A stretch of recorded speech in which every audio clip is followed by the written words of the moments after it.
За танд энэ өдрийн мэндийг хүргэе. Та эрүүл аюулгүй гэртээ за коронавирусээс хол бие хамгаалчихсан эрүүл жаргалтай байгаа гэж найдаж байна. Тэгээд өнөөдөр танд хэрэгтэй байх болов уу гэд нэг сэдвийг сонгож авсан байгаа. Тэгээд энэ сэдв бол бас л хүний л амьдрал. Тэгээ хүний л амьдрал янз бүрийн юм тохиолддог. Тэгээд тэр дундаа бид бол энийг plastic surgery буюу гоо сайхны мэс засал гэдэг нэр дор одоо ойлгодог. Гэхдээ энэ бол маш өргөн том ойлголт болохны ярилцлагын төгсгөлд танд маш ойлгомжтой байх болно. Тэгээ өнөөдрийн миний сонгосон зорчин бол миний хувьд маш онцгой. Энийг испанаар muy especial гэж хэлдэг. Яагаад вэ гэхээр надтай хамт Куб улсад төгссөн, тэнд боловсрсон одоо чадвартай хүний нөөцийн төлөөлөл болж өнөөдөр оролцож байгаа.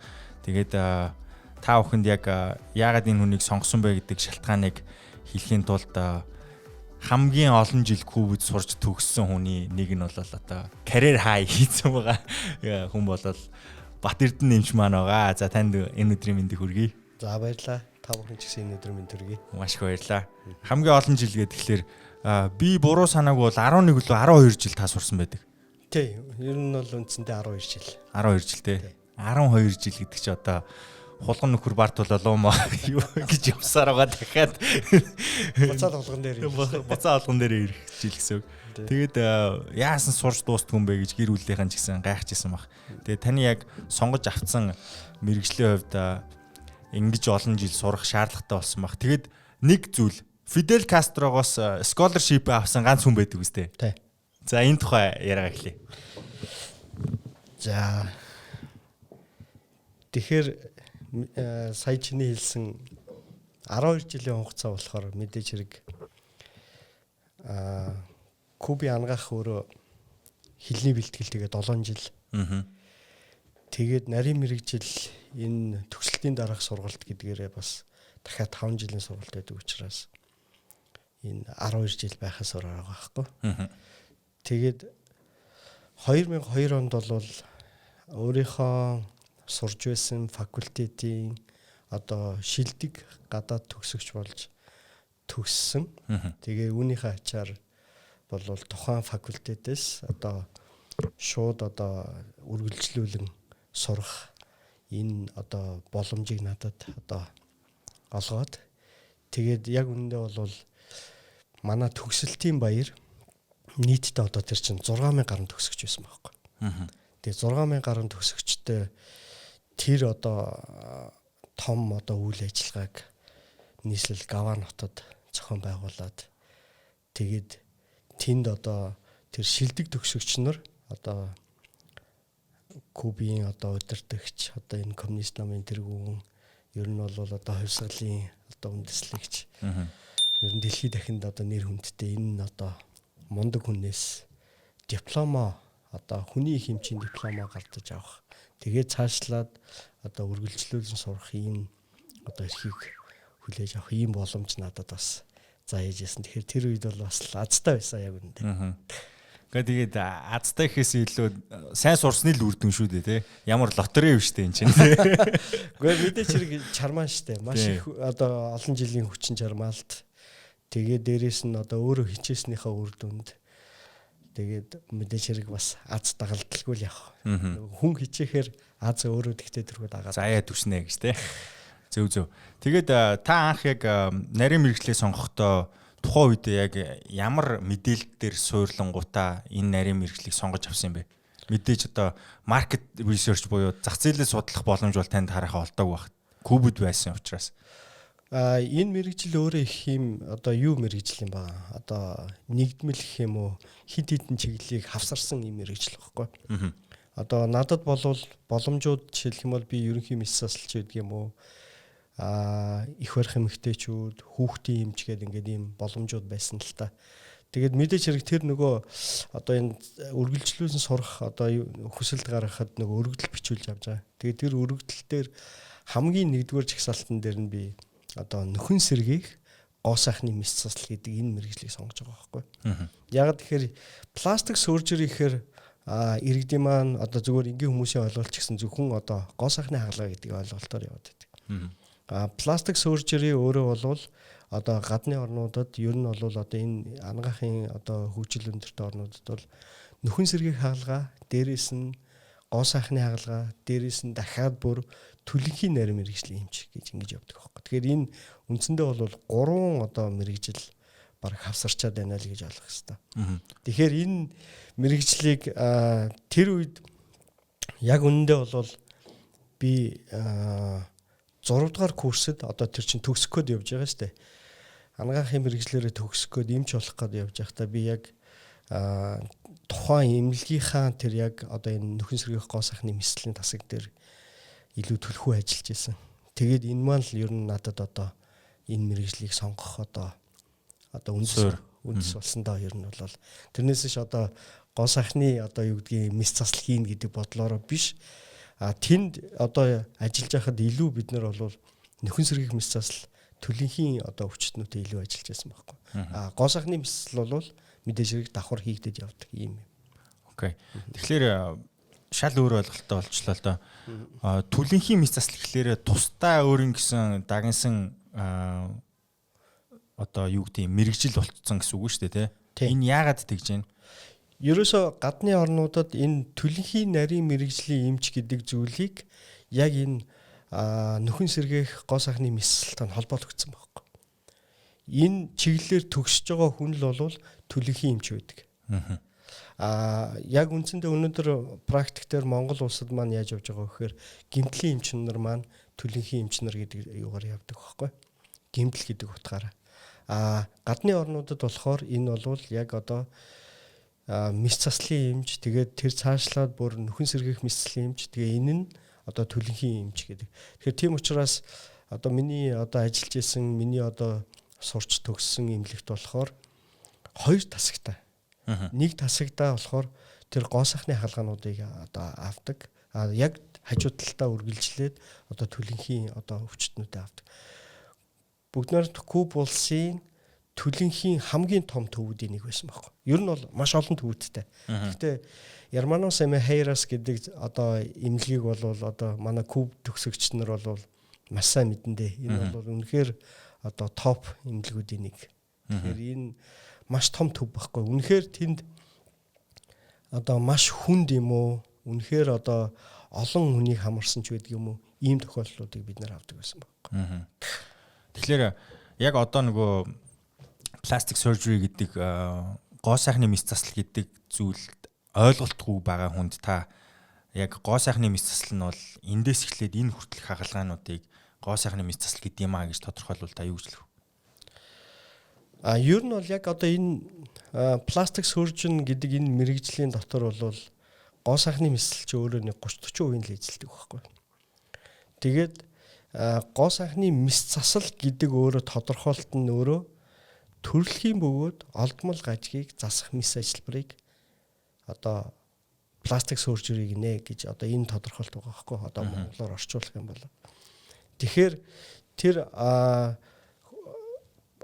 одоо хүний амьдралын явцад физиологийн одоо өөрчлөлтүүд гараад хөгшрөлт явагдаад арсны болон бие махбодын өөрчлөлтүүд орж байгаа энэ өөрчлөлтүүдийг засаж байгаа энэ ажиллбар чинь өөрөө нэг талдаа гоо сайхны мэс ажиллбар байхгүй. Тэгэхээр энэ бол заавал одоо яг эндээс тэр хүртэл гэж тодорхойлоход бас хэцүү. Яг тэгэхээр одоо балчир насны хүүхдтер хүртэл хийгддэг хаалганууд байна. Дунд насныхан дээр хийгддэг. Илүү одоо юу гэдгийг арай ахмад насны улсууд дээр хийгддэг хаалганууд илүү төлхөө хаалганууд хүртэл байна. Тэгэхээр энэ бол харьцангуй ойлголт юм байгаа байхгүй. Тий. Яг одоо ингээд манад монголчуудад энэ ойлголт бий болохдоо одоо нөгөө Солонгосын соёлын давталгоонд бид нар чинь хэсэг өртлөө одоо ч магадгүй өртөө явж байгаа бах тий. Тэгэхээр нөгөө Солонгосын жүжигчдийн өөрсдийнх нь анх төрсэн болон одоо болчихсон байгаа тэр бие галбир болон зүсийг өөрчилсөн тухайн мэдээлүүд ингээл шар мэдээлэл мэт ирдэг шүү дээ тий. Тэгээд гоо сайхны мэс засал гэхлээр л хамраа өндөрсгдөг. За тэгээд юу гэдгийг хөхөө томруулдаг, өгзгөө томруулдаг гих мэтшин ойлголтоор л тодорхойлж байна л да. Гоо сайхны мэс засалгийн гутлаа за тэр л юм байна гэд. Тэгэхээр хамар өндөрсөх төр эхлээд яриа л да. Тэрийг бол одоо заавал эрүүл мэндийн шалтгаанаар за надад бол би бас нэг юу эмнэлэгт үзүүлэхэд хамрын салстан дайли байгаа учраас та энийг тэгшлүүлэхийн тулд хагалгаа хийх шаардлагатай. Учир нь одоо тархинд ч очиж байгаа хүчил төрөгчийн хэмжээ багасдаг учраас толгойч өвдөх гэсэн тийм зөвлөгөө сонсч ирсэн. Тэгээ энийг одоо бодит эсхийг нь би мэдээгүй одоо шалгаагүй л юм л да. Зүгээр нэг эмчийн одоо надад зөвлснөөр нэг тийм бас гих мэтчлээ одоо энэ бол гоо сайхны мис заслах. Гэхдээ энэ нь эрүүл мэндийн шалтгаанаар заавал хийх ёстой хагалгаа гэж ойлгож болох уу? Ерөөсө яг хамар гэд ярьсан дээр чинь тайлбар хийхэд хамар бол одоо үндсэндээ бас зүгээр том бүлгээр хуваах юм бол хоёр одоо үйл ажиллагаатай байхгүй.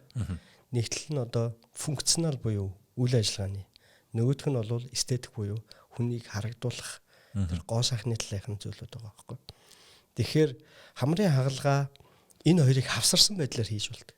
Өөрөөр хэлэх юм бол функцийн үйл ажиллагаа. Чиний саний тайлбарлаад байгаа хамрын таславч мөрөөсөнтэй холбоотойгоор одоо нөгөө амьсгалах, чөлөөтэй амьсгалах процесс сааттай байгаа. Нэг талын хамрын нөх битүүрдэг юм, эсвэл заримдаа бүр хоёулаа битүүрдэг ч гэдэг юм.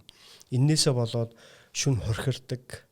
Эсвэл одоо маш их одоо нөгөө хамар бол амны салстууд хатдаг, шүн 50 унтаж чаддгүй, тэгээс дунд нь сэрдэг, эсвэл заавал нөгөө нэг хамрын цацлага энэ төр хэрэглээд идэг. Энэ бол үйл ажиллагааны алдагдал байгаа байхгүй. Тэгэхээр энэ үйл ажиллагааны алдагдлаас болоод цаашлах юм бол нөгөө саяны хэлээд байгаа тэр тархины хүчил төрөгчийн одоо цусан хангамжийн одоо үйл ажиллагаанд нөлөөлөх ийм одоо нөхцөл байдлууд үүсдэг. Нөгөө талаасаа саяны хэлээд байгаа хамрын одоо тасламжны мөрөлт маань зарим тохиолдолд гадна талаас харагдах байдлаас харагддаг хамар нь мөрий болсон байдаг. Зарим тохиолдолд хамар нь тэгшгэн гэрнээ дотроо мөрөлттэй байгаа байхгүй. Тэгэхээр мөрий болсон байх юм бол нөгөө гоо сайхныхын талаас нь тэрийг тэгшилж одоо харагдах байдлын сайжруулах нь шүү дээ. Тэгэхээр энэ бол гоо сайхны талаас функц буюу үйл ажиллагааны талаас хоёр ийм засвар орж ирж байгаа байхгүй. Тэгэхээр энийг аль альнийг одоо зэрэг нэг одоо хагалгааны явцад шийдвэрлэж болдог. Үгүй бол одоо тусад нь шийдвэрлэх ийм боломжууд бас байдаг. Тэгэхээр ихэнхдээ бол одоо сүүлийн үед бол залуучууд маань юу хүсэж байгаа вэ гэхээр өндөр хамар, ер нь бол өндөр хамар хүнд илүү одоо тийм гоо дүр төрхийг харуулдаг байхгүй тий. Тэгээд тэр тусмаа тэгээд тийм учраас бид нар Азийн орн учраас бидний генетикээр бидний хамар чинь тийм өндөр хамар биш байхгүй. Тэгэхээр тэр гадаад одоо бидний нэрлэх гадаад гэдэг нөгөө Европ, Америк талын төрх рүү ойртуулах тусам илүү гоё сайхан харагдуулдаг ийм учраас хамрыг өндөрлөх байдлаар одоо хамрын хаалганууд хийгдэхээрээ одоо тухайн хүнд их тааламжтай болоод байгаа. Тэгэхээр энэ бол гоо сайхныхын талаас нь хийгдэж байгаа байхгүй.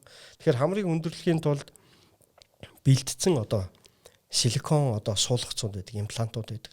Шууд одоо яг одоо тэр хамрын хэлбэр одоо бүх юмд тааруулсан юм зорцсон бэлэн суулгацууд байдаг. Тэгэхээр тэрийг шууд нэг бол хийж болдог. Аггүй бол тухайн хүний өөрийнх нь одоо эд буюу өөрөөр хэлэх юм бол чихний мөгөөрс байж болно, эсвэл хаврагны мөгөөрснөөс нь аваад тэр мөгөөрсийг зороод бэлдээд хаалганы явцад шүү. Тэгээд одоо хамрын өндөрлөх, хамрын үзүүрийг одоо шонтоолгох, нарийсгах энэ хаалгануудыг хийгддэг байхгүй. Чихнээс нь аваад. Тий. Чихний одоо бид нар одоо энэ нөхөн сэргийн хаалга гэдэг юм чи ерөөсөл энэ байхгүй юу? Тодорхой хэмжээний нэг хэсгээс нь аваад нөгөө талд нь нөхөж байгаа байхгүй. Тэгэхээр энэ бол нөхөн сэргий гэхээр хүмүүс нөгөө физ гэмшлэгээтэй ойлгоод. Энэ чинь хаалганы асуудал байхгүй. Тэгэхээр биеийн аль нэг хэсэгт байгаа тодорхой хэмжээний авах боломжтой эдийг аваад нөгөө талд нь суулгах байдлаар хэрэгэлдэг байхгүй. Тэгэхээр энэ бол боломжтой асуудал. Тэгэхээр ийм зүйлүүдийг хийгдснээр тухайн хүний төрх гоо буюу өөрөөр хэлэх юм бол одоо харагдах байдлаас сайжирдаг. Өөртөө их ихтгэл авдаг юм. За Колумбусаас гаралтай нэг дуучин та хүн бүгдээрээ мэдж байгаа бах тий. За одоогоос нэлээд хэдэн жилийн өмнө яг дэлхийн хит дуунуудыг гаргаад одоо дэлхийд даяарл алдартай болсон. Хөл бөмбөг сонирхч нар хүртэл мэдэх бах Пикетээ суусан нэг Колумбусгүй байгаа. Шакира гэж. Тэгээ Шакираг анх ингээд дуулаад эхэлж байхад шар хөвлөлүүдээр хавирганыхаа хамгийн доотлын хэсгийг авахулсан. Тэр нөгөө бэлгүүсээрээ бүжгэлдэг тэр одоо хөдөлгөөнийг сайн хийхийн тулд гэх юм уу, эсвэл одоо бүр илүү сайхан харагдахын тулд гэдэг юм уу. Тийм одоо дам яриа их сонсогдох болсон. Тэгээд би бас гайхшлаасан л та яаж тэг хүний тэр чухал ясыг авчиж болдیں۔ Худлааш юуж магадгүй гэж. Одоо би танаас суу энэ хэр бодиттой мэдээлэл юм бэ? Ер нь боломжтой мó? Ер нь бол боломжтой. Тэр байтхай зүйлүүдийг ангаахын шинжилгээнд хийж байгаа юм чинь. Тэгэхээр ер нь бол боломжтой. Гэхдээ яг Шакирагийн хувьд тэр зүйлийг хийлгсэн үгүй юу гэдэг бол бас асуултын тэмдэг. Тэгэхээр ер нь одоо биеийн галбир засах энэ ажилбар өөрөө одоо гоо сайхны мэс заслуудын нэг том салбар байхгүй. Тэгээ тэр тусмаа юунууд одоо юу гэдгийг Америк, Латин Америк, Европ тал руу илүү төлхөө хийгддэг. Азууд юу хийгээд байдаг вэ гэхээр толгой үзүүрийн хэсгийн гоо сайхны мэс залбирууд илүү төлхөө хийгддэг байхгүй. Нүд хамар байдаг юм уу те. Одоо нэг дутуу юмнуудаа л илүү нөхдөг гэсэн үг. Тэгэхээр энэ Латин Америк, Америкийн одоо залуучууд, бүсгүүчүүд илүү их одоо энэ биеийн галбиртаа илүү их анхаардаг. Яагаад тэгэхээр цаг агаарын нөхцөл бас их нөлөөлдөг. Дулаан байх тусмаа нөгөө нимгэн хувцлалттай байдаг. Нимгэн хувцлалт чинь өөрөө биеийн галбирыг илүү их ил харагдуулдаг. Тэгээ чи өөрөө мэдж байгаа шүү дээ. Бидний байнга очдаг далайн амралтын газрууд дээр тэгээ тэндээ чи одоо байнга л одоо гой бүсгүүчүүд, гой залуучууд л ер нь явж яддаг шүү дээ. Тэгэхээр хувц хэрэггүй. Тий, хувц хэрэггүй. Тэгэхээр энэ биеийн галбирыг засах одоо тэр одоо бэлхүүсээр нарийсгах энэ хагалгаа бол ер нь бол боломжтой. Одоо тэр тусмаа манай одоо сонготой эмнэлэг дээр миний ажиллаж байгаа сонготой эмнэлэг дээр манай дээр бол энэ бол байнга хийгдэж байна. За зүгээр сүүлийн тохиолдол хэлэхэд одоо бид нар хаалганд орохоос өмнө хүний одоо тэр бүслийн тойргийг хэмжин л дээ. Тэгэхээр ойролцоогоор нэг одоо 92 ч байдаг юм уу те 96 ч байдаг юм уу ийм хэмжээсүүд гарна. Хамгийн одоо бүдүүн хэсгээр нь. За. Тэгээд хаалганд орсны дараагаар сарын дараа хэмжихэд 12 см багасдаг байхгүй. 12 см гэдэг чинь өөрөөр хэлэх юм бол нэг одоо юу юм төө юу? Төөгөөс чиглэлтэй. Тэгэхээр энэ хэмжээ 12 см-аар багасна гэдэг бол тухайн хүний биеийн галбирыг бол маш сайн засагддаг байхгүй. Супер өөрчлөх нь шүү дээ. Тэгээд тэр чинь зөвхөн тэр хэсгийн өөхийг одоо соруулаад ингээд нарийнхан болгохоос гадна нөгөө авсан өөхий эдий чинь буцаагаад үүсгэнд нь хийгээд өгч байгаа. Үүсгэнд нь одоо байрлуулаад шахаад эсвэл хөхөнд нь байрлуулаад одоо шахаад өгч нь. Хаяхгүй шүү дээ. Хаяхгүй. Тэгэхээр нөгөө биеийн галбир бол одоо нэгсэндээ супер засагддаг. За. Нөгөө одоо жинхэнэ одоо тэр Латин Америкийн бүсгүүчүүдийн хэлбэр юутай ер нь бол дөхөн шүү. Автай шүү. Хүүшээ. Тэр өөх гэснээс юу байна л да. Миний сүүлд нэг дуртай болсон нэг солонгос бүсгүй байгаа. Джессика өө гэсэн. Тэр өгзөг хийлгцэн. Тэрийгээ бол ил хилдэг. Би бол өгзгөө хийлгцэн. Би өөрийнхөө мөнгөөр хийлгсэн. Тэ? Та нар намайг юу гэх чи надад хамаагүй. Би өөртөө аз жаргалтай сайхан байна. Учир нь энэ миний мөнгө гэдэг. Тэгээ өөртөө. Тэгээд сая бодож ила тэр хүмүүс мэдээж бэлтгэл хийдэг, хөлсөө гаргадаг, нөгөө гой болцсон байгаа галбирыг барих гэж айгүйх хичээдэг болох нь тодорхой болсон л доо. Тэгсэн чинь энд нэг зүйл байна. Өөхийг аваад нөгөө газар нь хийчлээ. Тэгэхээр нөгөө бэлтгэлийн одоо ямар төрлийг сонгон хичээлж байгаас хамаарат өөх хайлуулах ч юм уу одоо турах тэр бэлтгэлүүдийг хийж хахад нөгөө нэг очсон өөх маань хайлаад байхгүй болох тийм эрсдэл байдаг юм уу? Ер нь наад энэ сольж явах явцад хүний биед юу ямар өөрчлөлт бий болт юм бэ? Гэхдээ тэр чинь араа юм байхгүй. Чи дүнгийн саяар хэлсэн шүү дээ. Хаяггүйгээр гэсэн тий. Тийм хаяггүйгээр. Тэгтээ тэргүй хаях гэжсэн зүйл байхгүй. Зүгээр бонус шүү гэдэг. Бонус. Тий нэг талдаа тэр чинь ер нь бол одоо соруулж авсан өөхийг бол устгацдаг. Одоо нэгс хайждаг гэсэн үг байхгүй.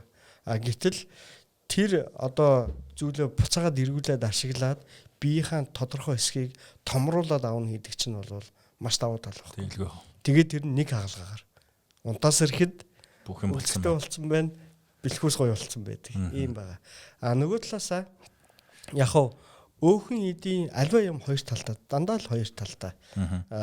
Өөхөн эдэр биеийн аль нэг хэсгийг томруулах бол давуу тал нь тэр нэг хаалгаагаар арай хямд зардлаар тэгээ хурдан тэгээд нөгөө хэлбэр их сайн авдаг гэдэг ингээд ийм давуу талууд. А нөгөө сөрөг тал нь тодорхой хэмжээгээр буурдаг, багасдаг.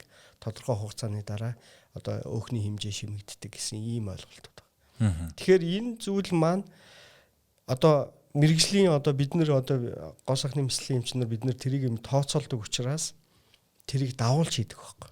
Одоо нэг өсөндөө 250 мл одоо өөх нэг талын өгцгөнд хийх гэж бодож байсан болвол 320-оор нэмж хийдэг байхгүй. Тэгээд тэрийг одоо багасна гэж тооцоод. Өөрөөр хэлэх юм бол нэг яг хаа судалгааны материалууд дээр бол нэг 30-аас 35% одоо алдагдал үүснэ гэж тооцдог байхгүй. Тэгэхээр тэр алдагдлыг тооцоод жоохон давуулж хийдэг байхгүй. Тэгээд тийм ч учраас хаалганы дараа бол арай том болцсон юм уу да гэсэн тийм одоо нөгөө хүмүүс өөрсдөө анхны сэтгэлүүд хэлнэ. Тэгээд энэ бол хэвийн тодорхой хугацааны дараа буун тэгээд яг одоо юу гэдгийг тодорхой хугацааны дараа яг өөрийн чинь хүссэн хэмжээнд яваад очих учраас та тайван хүлээж авах ёстой шүү гэдэг ийм тайлбарыг хэмжээ. Арай юу гэдэг ороод ирдэг баг. Тий, ер нь ихэнхдээ арай юу гэдэг хаалганы дараа цөөхөн хоногийн дараа тэгэнгүүтээ хаалганы дараах нэг 2 сарын дараа 3 сарын дараа эмчээ арай багтчихаагүй үз гэдэг ийм тий сэтгэлүүдтэй ер нь бол тэгэхээр ер нь бол альва одоо тэр томруулах гэж байгаа дайлангой хөхний хаалгаач бай, үзэгний хаалгаач бай. Эдгээр энэ одоо зүйлүүд дээр бид нэр зүгээр санал хэлдэг болохоос тухайн хүний хүсэл байх хэрэгтэй байхгүй. Тухайн хүн яг өөрөө ямар хэмжээ хүсэж байна. Тэгээ тэрний тулд ийм хэмжээ авахч нар байдаг байхгүй. Цамцсан дотор нь өмсгчтэй, өмдөн дотор нь өмсгч. Тэгээ толны өмнө зогсоо. За одоо энэ хэмжээ танд симуляц хийчихнэ шүү дээ. Таалагдж гин үү? Яахаар байна гэд. За зүгээр яг гадны хүчилтэй орнууд бол тэрийг бүр шууд нөгөө нэг видео скан хийгээд нөгөө юу нэр томруулаад энэ төр гаргачих тохиолдлууд байна л та. Яг ингэж харагдана гэд. Бид нар бол яг одоогийн байдлаар яг бодитоор биен дээр нь одоо нөгөө хэмжээ авахч нар хийж үзүүлээд за энэ хэмжээ бол ингэж харагдана, энэ хэмжээ бол ингэж харагдана. Тэгээ тийм учраас нөгөө бүсгүүчүүд одоо энэ хөхний хаалгаанд орох гэж байгаа бүсгүүчүүд энэ төр бол тийм жоохон бариу тийм юутэй ирдэг байхгүй. Футболктой ирж байгаа. Тэгээ хэмжээгээ үзээд тэгээ өөрөө сонгодог. Ер нь манай багш нар ч хэлдэг байсан одоо энэ дэлхийн алдартай эмчнэр ч ер нь ялгаа байхгүй. Альва хэмжээг өвчтөн одоо үйлчлүүлэгч өөрөө сонгож байгаа. Тэрнээс эмч тулгаж байгаа юм шиг байхгүй. Тэрнээс одоо хөхний хэмжээ гэхэд бол 150-аас эхлээл 800-900 мл хүртэл хэмжээ шүү дээ. Эзлэхүүнээр хэмждэг, миллилитрээр хэмждэг. Тэгэхээр тэр хэмжээг бол тухайн хүн өөрөө сонгоод би одоо ийм хэмжээ хийлгмээр байна гэхтэл тэгэл одоо болно гэсэн. Тэгвэл энэ өөх хийлгээд одоо илүүдл өөхө хаваад дутуу газраа хийлгээд байгаа энэ процесс нь ер нь насны хязгаар гэж байд юм уу? Ер нь энэ гоо сайхны хаалга та түрүүн ихэнд хэлсэн л дээ. Гэхдээ яг гоо зүүн үүднээс өөрийгөө сайхан харагдуулъя гэж байгаа энэ хаалгаануудыг хэдэн наснаас ер нь эхэлж хийд юм бэ? Зөвхөн ер нь бол хаалгаа болгон өөрийн одоо нэг одоо сонголт гэх юм уу? Одоо альва өвчтнийг альва үйлчлүүлэгчийг сонгох сонголтын заалт гэж юм байдаг байхгүй. За. Одоо бид нар чинь одоо гол одоо суралцаж авсан юм тэр л байхгүй. Үйлчлүүлэгчийг буруу сонгосноос болоод нөгөө хаалганы үр дүн өөр гарах юм байна. Тэгэхээр чиний асууж байгаа асуулт болохоор мэдээж хэрэг одоо юу гэдгийг хүн залуу байх тусмаа илүү гоё өөртөө тааламжтай байгаа. Тэгээд нас ахих тусам физиологийн өөрчлөлт орно, арьс одоо зөөлөн эдийн өөрчлөлтүүд орно. Энтэй холбоотойгоор илүү түлхүү хийгдэх юм тохиолдлууд байдаг. Тэгэхээр яг одоо тэдэн наснаас тэдэн наснд хийгдэнэ гэсэн одоо хязгаар байхгүй. Зүгээр түгээмэл хийгддэг юмнууд. За ихэнхдээ бол за 30-аас дээш 35-аас дээш насныханд бол за одоо ингээл зохины сулрал онжилт эхлээл үүсэл тэ. За тухны өрчлөөс гэдэг юм уу нүдний хоёр талын гадна талын өрчлөөсүүд энэ төр үүсээд ингээд эхэлж байгаа байхгүй 30-35 нас.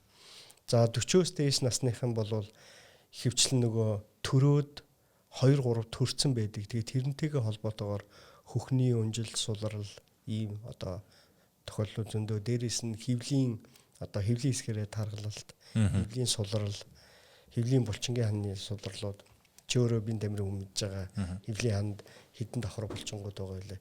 Тэр фасцианууд чинь тодорхой хэмжээгээр жирэмслэлтийн тоотой холбоотойгоор суларсан байдаг байхгүй. Жирэмслэлтийн тоо, жирэмсний хугацаанд хэр зэрэг жин нэмснээс бас их хамаарна. Тэгэхээр энэ өөрчлөлтүүд дээрэс нь арсны өөрийнх нь өөрчлөлт.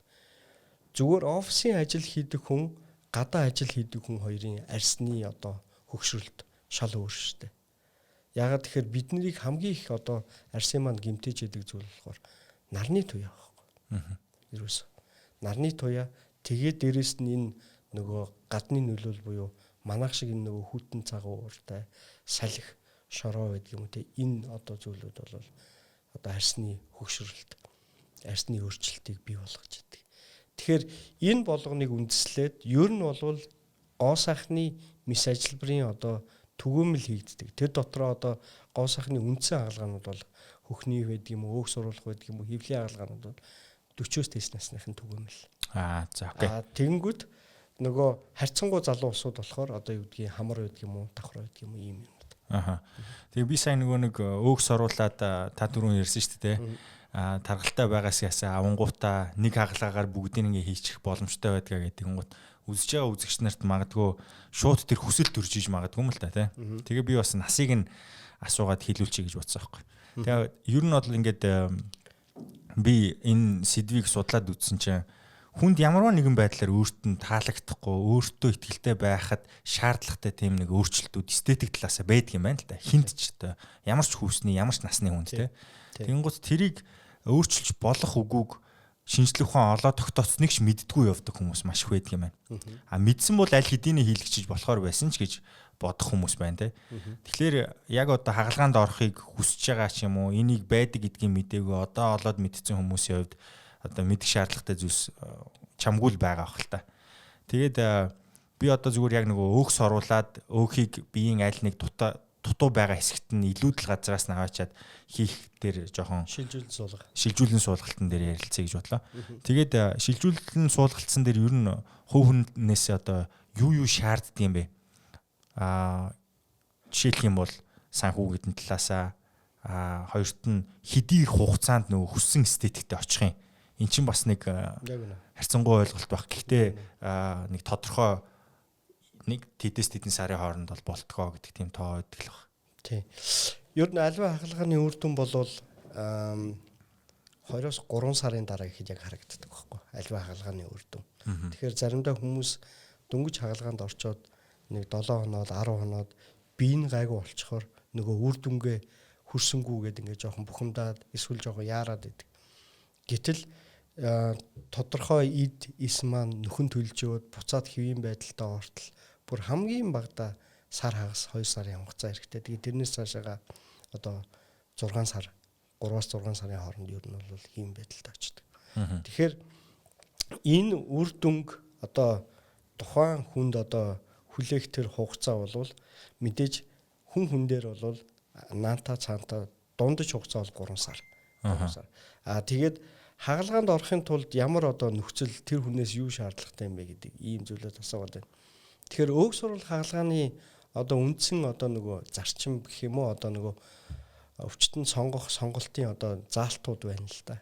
Тэр нь жишээлх юм бол бид нар бол ийм чимхэлтийн тест байдаг байхгүй юу?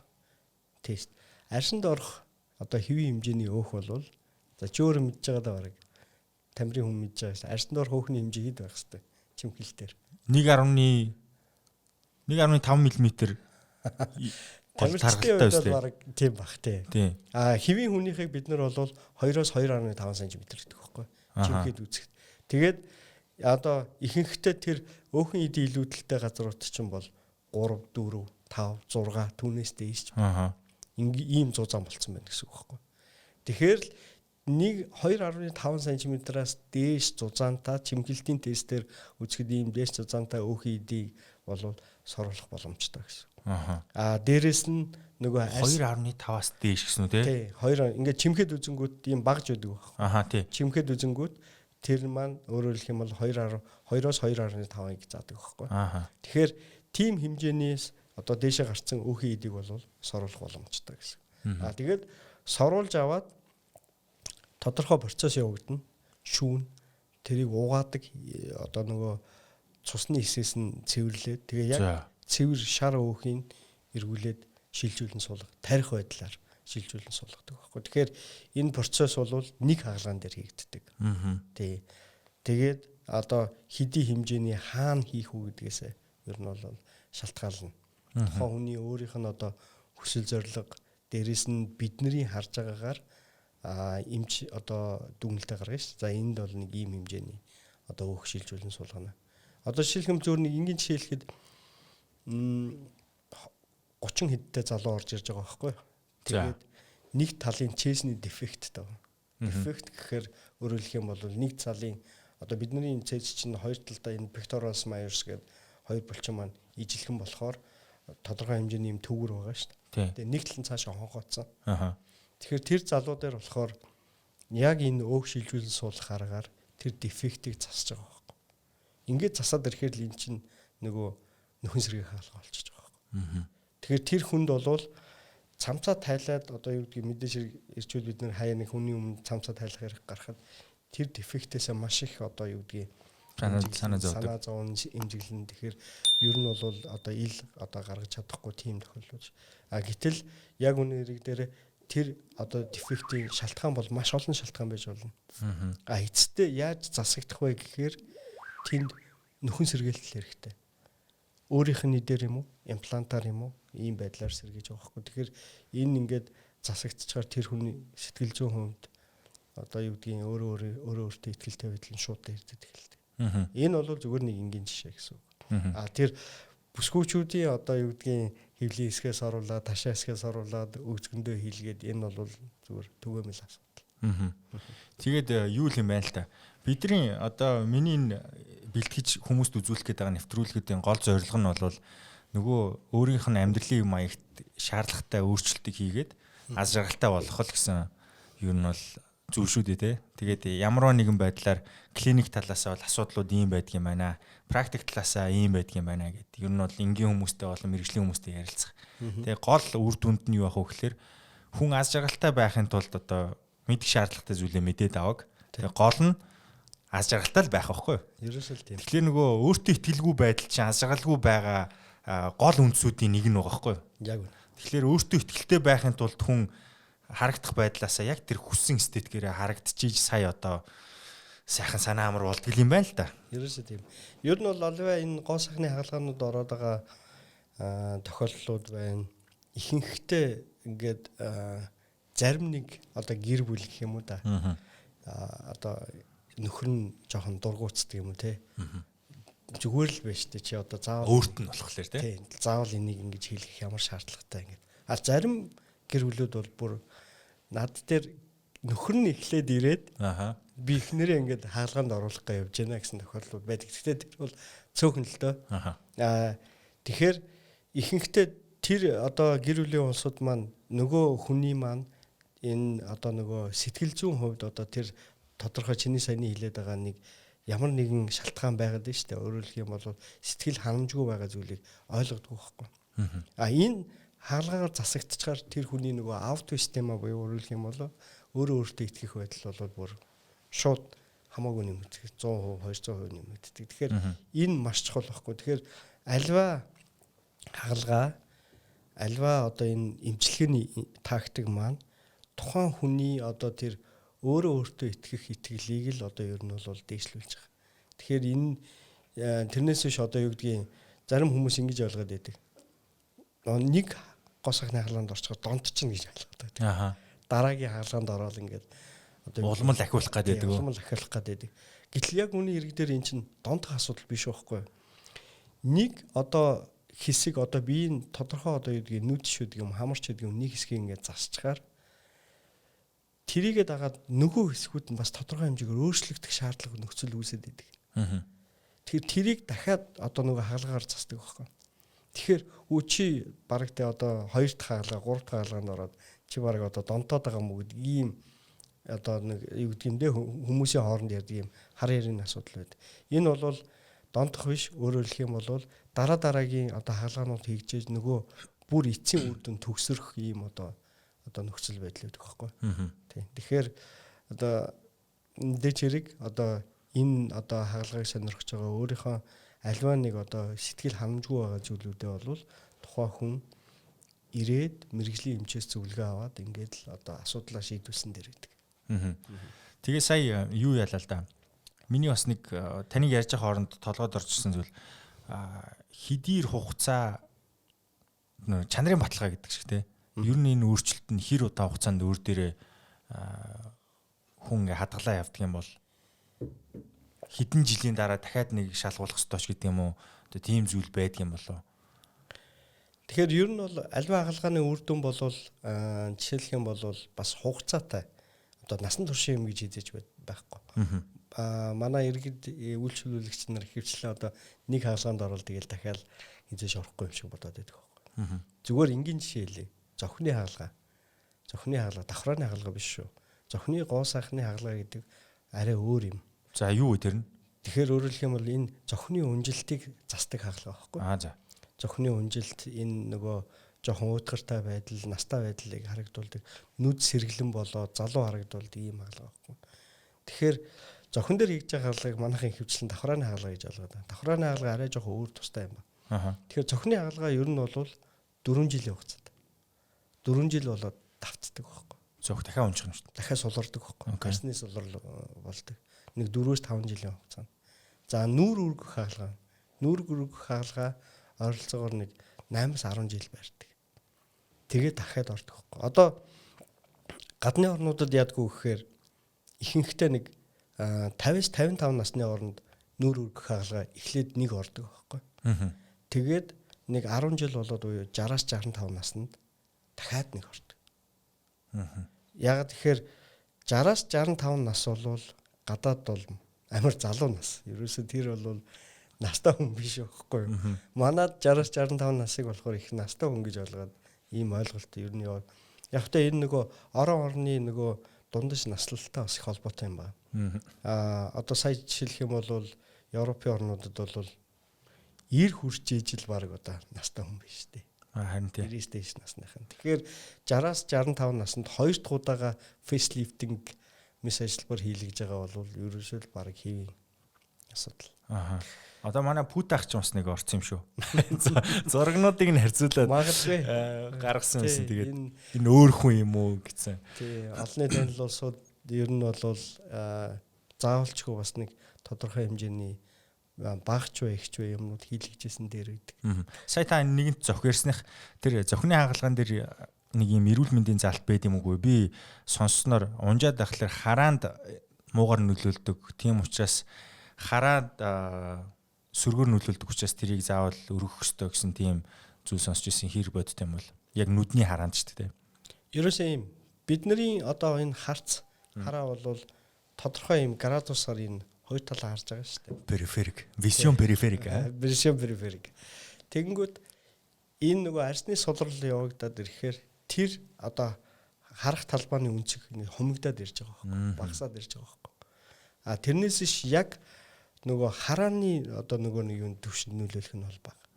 Харагдах байдлаасаа нөгөө харах талбай үнцэг багасаад эхэлдэг.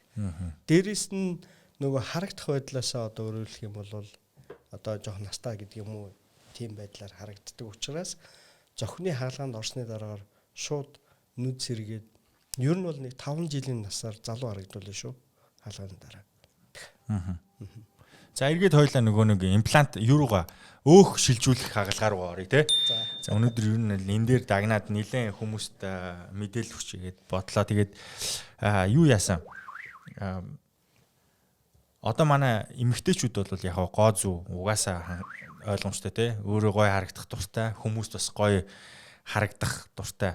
Тэгээд ирчүүд дээр ер нь яг энэ одоо манай залуучуудын тууд бүр яг таргалттай одоо юу гэд хит таргалттай хүмүүсийн насны тоог харсан чинь бүр залуучсан байлээ те. Тэгэхээр нэгэнт одоо ингээд хөлсөө гаргаад хүчээр спортоор хичээлээд турч чадахгүй байгаа хүмүүс бол магадгүй цаг зав гаргаад энэ хаалганд орчих гэж бодож байгаа залуус байгаа бах те. Тэгээд тэр залуучуудын хувьд мэдэх шаардлагатай зүйл нь ер нь би гоо сагны хаалганд ороод хэдий хугацаанд яг ажилдаа ч явахгүй яг ингээд байх юм бэ. Тэгээд хаалганд орсны дараа би нэг ингээд ямар зөөвөртэй үлддэг бол би бол зүгээр таахад бүр энэ нилээн бүр хүндүртэй нэг юм тухгүй энэ төр болох болов гэж би тааж ин л та. Тэгээ таны туршлагаас ер нь хүмүүсийн ярьж байгааг сонсоход юу гэж юм? Хаалганы дараа ер нь бол аливаа хаалгаа тэр нөгөө бэлтгэл шат, хаалганы явц та, хаалганы дараах хяналт гэдэг ингээд энэ хэсгүүдтэй байхгүй. Тэгээ хаалганы дараах хяналт ч өөрөө богино хугацааны, дунд хугацааны, урт хугацааны хяналт гэдэг ингээд энэ анагаахын шинжилгээ ухаандаа өөрөө ерөөсөө заагаад өгч гисэн юм юмудтай. Тэгэхээр зүгээр яг практик дээр одоо шууд одоо энгийн хүнд тайлбарлах байдлаар хизээ яг одоо хаалганы дараа хизээ тэр хүн ажилдаа хийгээд хизээ одоо юу гэдгийг дасгал хөдөлгөөн хийгээд ингээд явж болох юм бэ гэж асуугаад байгаа шүү. Ер нь бол өөх сурвалж хаалгаа бол нэг дундын хаалгаа. Одоо харьцангуй жижиг, дунд тэгээд том хаалгаанууд гэсэн байдлаар хуваах юм бол дундын хаалгаанууд байдаг. Сурвалж байгаа талбай, сурвалж байгаа хэмжээнээсээ хамаарат. Тэгэхээр өөх сурвалж хаалгааны дараа нэг одоо маш чухал юм байгаа байхгүй. Тэр нь хаалганы дараах даруулга. За орчуул одоо шууд нөгөө хүмүүсийн мэдгээр хэлэх юм бол курсот гэдэг лөө те одоо хүүхнүүд курсот гэдэг юм. За даруулга байхгүй. Ерөөсө өөх сурвалж хаалганы дараа өмсдөг юм уян юм одоо татварга гэж ойлгож болно. бие барьдаг. Тэр маш чухал ач холбогдол. Яа дин тэр нь? Тэр нэгдүгээрт одоо арьсан дор хөөхийдийг авчихаар арьс маань сул уулна шүү дээ. Тэгнь. Тэгэхээр тэрийг цааш нь наалдуулж эдгэхэд тусалдаг байна. Тэр арьсыг авч болдгоо юм уу? Угаа тэгж хамаагүй. Шот тий. Тэгэхээр тэр арьс цаашаа наалдахын тулд тэр даруулга маш сайн бариу байх хэрэгтэй. Тэгэхээр тэр даруулга чанга байхаар нөгөө цусаалдах эрсдлээс сэргийлж идэг. Хоёрдугаарт нь тэр чанга байхаар нөгөө өвдөх мэдрэл одоо мэдрэмж бага. Юус ингэ чанга боолттой бид нар альва гэмтэл аваад альва одоо юу гэдгийг гэмтлийн хамгийн анхны тусламж ерөөсө боолт шүү дээ тий. Тэр боолт гэдэг юм чинь хөдөлгөөнийг тодорхой хэмжээнд хориод тэгээд хөдөлгөөнгүй байх тусмаа өвдөлт бага мэдэрдэг байна. Тэгэхээр тэр уян даруулгууд яадаг вэ гэхээр маш сайн дарж яадаг учраас тухайн хүний нөгөө одоо өвдөлтөөс сэргийлж, цусаалталтаас сэргийлж яадаг. Хоёрдугаар, гуравдугаарт нь тэр нөгөө суларсан тэр арьс маань цаашаагаа жигд одоо наалдаж өгөхөд тусалж идэг байхгүй. Эдгэрэлтэнд тустай. Тэгэхээр практик дээр яг юу болдог вэ гэхээр манай дээр бол ерөөсө 2-3 хоногийн л ор хоногтой. Ор хоног гэдэг маань эмнэлэгт хэвдэх хугацаагаа хэлж байгаа. Хаалгаанд орлоо 2-3 хонолоо эмнэлгээс гарлаа. 7 хоногийн дараа тэр хүн хэвийн. Ер нь эмнэлгээс гаргаж яана гэдэг бол ойр зуурын өөрийнхөө одоо хийдэг байсан юмнуудаа хэвийн хийнэ гэсэн. Одоо юу гэдэг гэр орныхаа ажил гэдэг юм уу? Тэ наацхийн одоо өөрийгөө усанд орохч байдаг юм иймэрхүү юунуудаа бүгдийг хийнэ гэсэн үг байхгүй. Эмч эмнэлгийн тусламжтайгаар биш те? Биш. Тэгээ өөрөө чадна гэсэн үг. Тэгээ 7 хоногийн дараа ихэд ер нь бол хэвийн ажилтаа явж байна. Тэгээ яг тэр даруулгыг бид нэр сарын хугацаанд зөвхийг зөвлөдөг. Сарын хугацаанд. Ер нь зарим хүмүүс бол яг 3 сарын хугацаанд зүгээд ингээд тэгээ тэр тусмаа одоо ингээд энэ сэрүүний улиралд энэ төр чинь амар дулаахан дааруулдгүй бас их давуу талтай.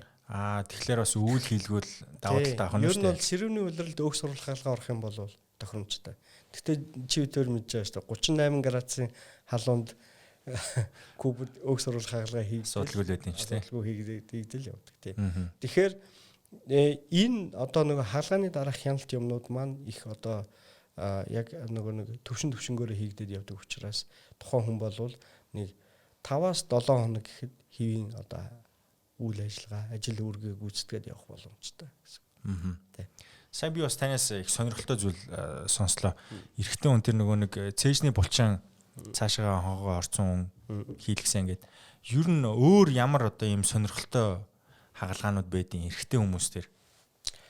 Ер нь яг хэвлийн хагалгааны хувьд бол эрэгтэй хүн дээр би за гадаадд хийж байгааг хагалгаагаа хийсэн баг. Нийтдээ би 13 хил одоо илүүдл өөх арсыг давчихсан. 13 хил. Яг тэгэхээр яг тэр хүнийх бол бүр ингээд босоо зогсоход бол хөвлий бүр хунжаад арай одоо хүмүүсийн зүгээр хилдгээр бол баг өвдгөндөө хөрөх шахуу болсон тийм тохиол. Вау. Тийм. Тэгээд тэр маш том кейс байсан. Тэгээд гадаадд бол яг үндэ энэ чинь бүхэл бүтэн баг ажиллаж байгаа байхгүй. Одоо юу гэдгийг 3 4 одоо хамгийн багтаа гэтэл нэг профессор хянаад л доор нь ажиллаж байгаа 3 4 одоо surgeon тийм мөслимч нар ингээд. Гэтэл яг энд одоо би бол тэрийг өөрөө яг ганцаараа гардаж хийж байгаа байхгүй.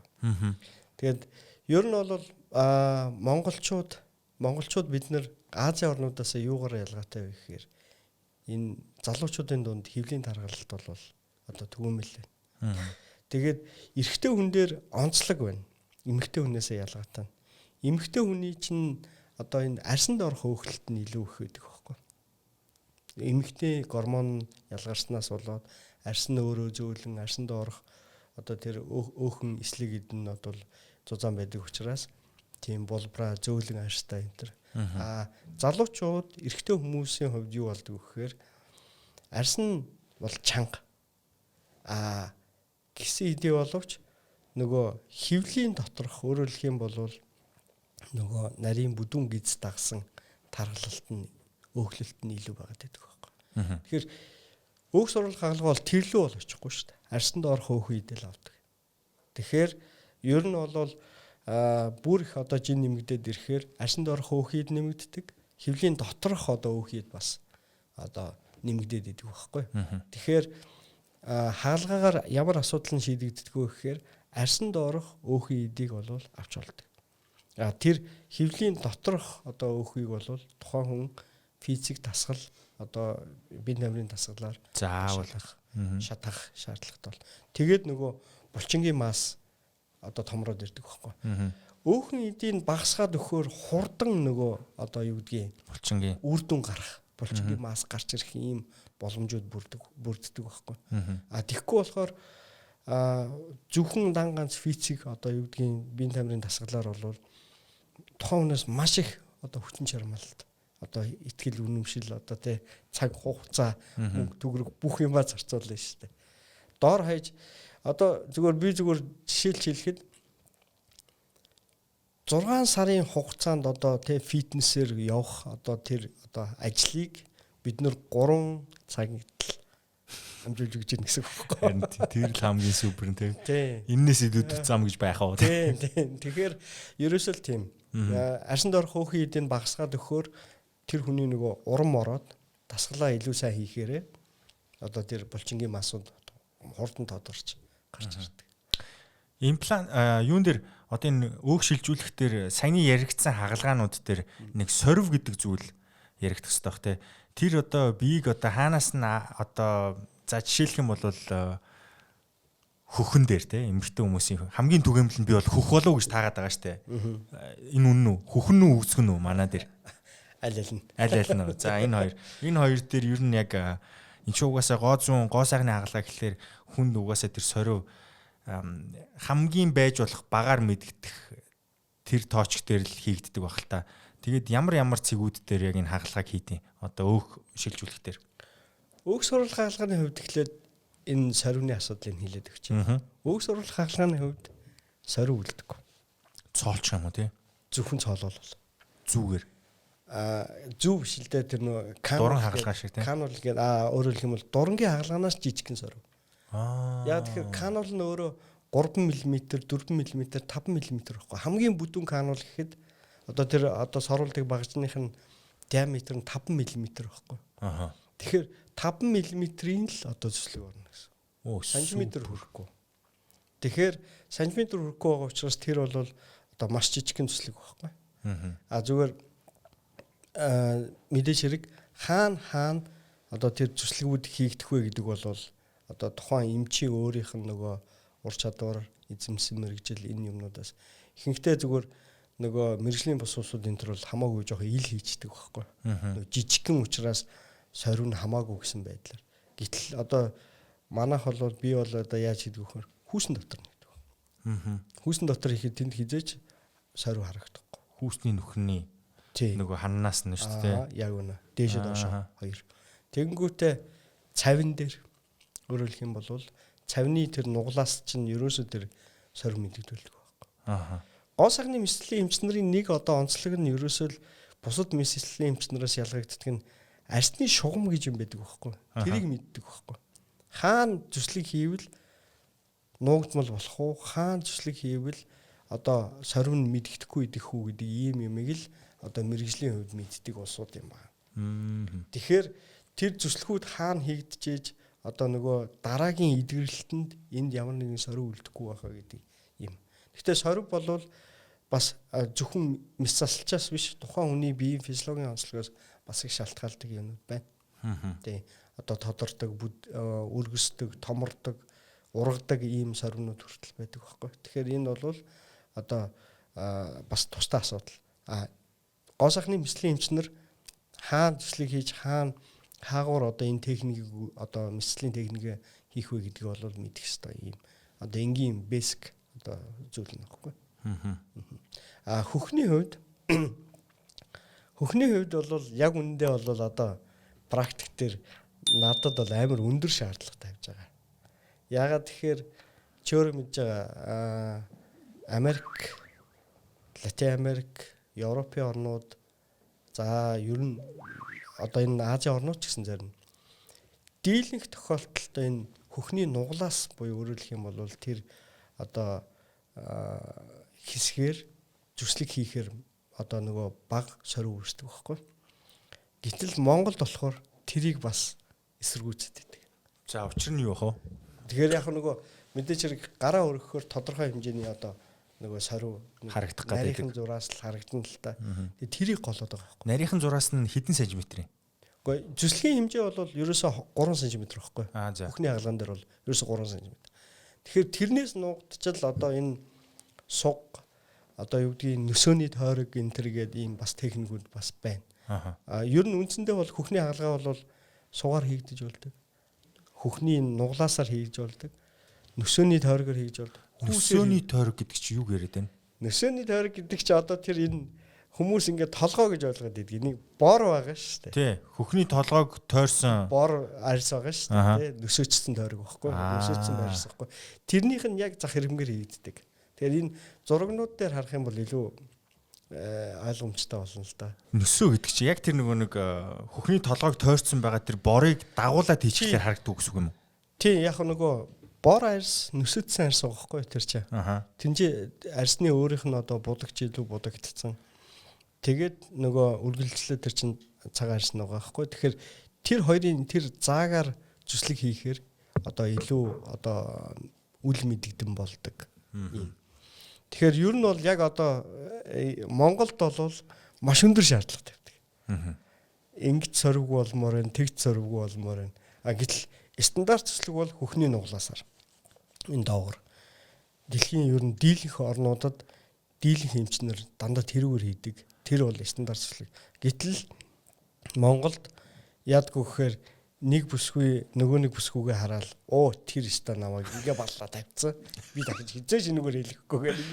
Тэгэхээр яг үнэ хэрэг дээр яг дэлхийн стандартын төлбөр бол энд хизээ төлөгдөхгүй шүү дээ. Тэгтээ нөгөө өндөр шаардлага тавьдаг. Бараг тий. Тэгэхээр бас нэлээ одоо юутай байж ижил одоо хийх хэрэгтэй болоод идэг. Ярвхтай байна. Чадвартай байж хэлгэн те.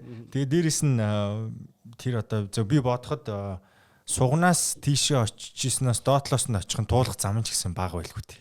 Яг нөгөө стандарт зүслэг учраас стандарт зүслэгийн техникүүд чинь тэгэл аль яг одоо хэлбэр хурдан тэ аюул осол багтаа хийгдэх юм л одоо юугаараа гарцсан байгаа шүү дээ. Тэр чинь тэр улсуу судлаад гаргаад тэрийг чинь заасан байгаа байхгүй. Тэгээд тэр зүслэгүүдийг л одоо нөгөө хүсэхгүй байгаа учраас ихэнхдээ хүүхнүүд сугаар хийлгий гэсэн ийм одоо юмуд яваад байгаа байхгүй. Гэхдээ сугны техник өөрөө бас хэдийгээр одоо зүслэгийн сугандаа хийгдэж байгаа боловч сөрөг талуудтай. Нэгдүгээрт нь булчингийн арын байрлал тавьж чадахгүй байна. Одоо имплантыг бол булчингийн урдталт нь арталт нь гэдэг ингээд бас одоо техникийн хувьд бол ялгагддаг. Хоёрдугаарт нь хоёр тийшээ болчих гээд байдаг. Одоо ингээд хөхний чинь яг одоо хэлбэр хэмжээ яг энэ төвийн байрлалтай дундаа ойролцоогоор нэг 2-3 хуруу орох хэмжээний өөрөлдөх юм бол 3-5 см-ийн зайтай байх хэрэгтэй байхгүй. Хоёр хөхний хооронд. Тэгэхээр энэ зай холдчихоор хөх хоёр тал руу хоёр зах руугаа явчихдаг. Тэгэхээр эрэгтэй хүн чинь нүдээ ингээ хоёр салгаж харах хэрэгтэй болох нь шүү дээ. тэрийг одоо ер нь бол бас таалдаггүй. Тэгэхээр тэр чинь хаалганы дараах нөгөө хүндрэл байхгүй. За. Хэлбэр одоо хэмжээ одоо яг тэр хэвийн анатом хэмжээнд орж ирэхгүй л болвол тэгэл асуудал үүсэж байна л гэсэн. Окей. За миний ажигласнаар ерөнхийдөө манай Монгол эмэгтэйчүүдийн нэг бие галбирт нь байдаг бусдаас ялгардаг нэг онцлог байна.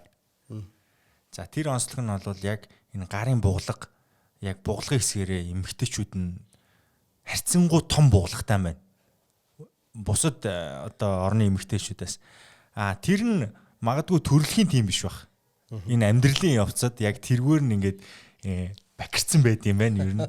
Тэгээд яг тэр яад юм мэдгүй физиологи талаасаа тийм байд юм эсвэл манайхны амьдралын маягтай дээр үеэс одоо юу гэдэг аж ахуйн тийм болохоор тэр авийнх нь biceps and triceps нь томорцсон байдаг юм уу те. Тэр хэсэгтээ хөөхтэй хүмүүс их байна л да. Тэрийг одоо яг аваад нарийнхан сайхан солонгос охтуудын гар шиг болгочих болд юм уу? Ерөөсөл хийгддэг хаалга нэг. Хэрэг захиалга орж ирэх үү? Хүний биеийн ер нь бол одоо ингээл хүний биеийн одоо өөхөн эд хоримтлагддаг хэсгүүд байна л да. Одоо бидний өөх чинь бол одоо энерги их үүсвэр واخгүй. Өөрөөр хэлэх юм бол цахилгаан станцын нүүрсгээл байлга. Хэрвээ бид нар ямар нэгэн байдлаар хоолт ижилийн дутагдалд ороод эсвэл ямар нэгэн байдлаар одоо хүнд өвчин тусаад юм уу те одоо энергийн дутагдалд орохоор тэр өөхнүүд задарч бид нарыг амьд байлгах үүрэгтэй байхгүй. Тэгэхээр тэр өөхнүүд хаана байрлалдаг вэ гэхээр чиний саяны хэлээд байгаа гарын буулга буюу өөрөлдөх юм бол энэ хоёр дээд мөчтийн хэсгээр тэгээд далны хэсгээр доошоо явахаараа далны хэсгээр тэгээд ташаа ар нуруу хөвлийн урдуураа болон хоогуураа гуйны гадна болон дотор талд за зарим хүмүүстэр бол бүр их чинь нэмтгэр өвдөгний дотор тал тэгээд шилбэний гадна талаар ингээд яваад өгч байгаа байхгүй. Тэгэхээр энэ дандаа нөөц өөхнүүд. Тэгэхээр бидний сурах хүчтэй юу гэж заасан байдаг вэ гэхээр эдгээр нөөц өөхнүүдээс 1 кг-ыг хасахын тулд биеийн нийт чингээс 6 хил хасагдах хэрэгтэй. 6 хилийг хасахад хэдийн хугацааны цаг зарцуулах вэ? За 18 сар 24 сараас дээшээч баг болж магадгүй. 6 кг-ыг хасахын тулд ч тийм. За би 6 сараар бодъё л доо.